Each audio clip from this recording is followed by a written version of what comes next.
कोल्हापूर जिल्हा परिषदेकडून यावर्षी विविध नाविन्यपूर्ण योजना राबवण्यात येत असून देशी वाणांचं संवर्धन आणि शुद्ध बिया निर्मितीला प्रोत्साहन देण्यासाठी आजरा घनसाळ शुद्ध बियाणे निर्मिती योजना हाती घेण्यात आली आहे.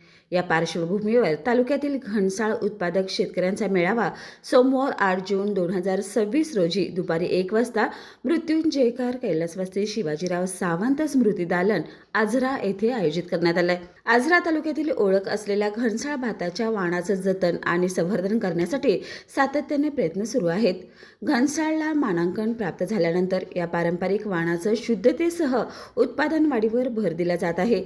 त्याच उद्देशानं आयोजित करण्यात आलेल्या या मेळाव्यात विविध क्षेत्रातील तज्ज्ञ शेतकऱ्यांना मार्गदर्शन करणार आहेत.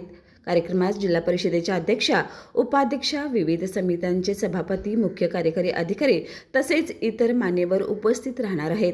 तालुक्यातील जास्तीत जास्त घनसाळ उत्पादक शेतकऱ्यांनी या मेळाव्याचा लाभ घ्यावा असं आवाहन पंचायत समिती सभापती जयश्री गाडे, उपसभापती यशोदा पवार, जिल्हा परिषद सदस्य सुधीर देसाई, शिरीष देसाई, गट विकास अधिकारी सुभाष सावंत आणि कृषी अधिकारी दिनेश शेटे यांनी केले. तारा न्यूजसाठी प्रतिनिधी हसन तकीलदार.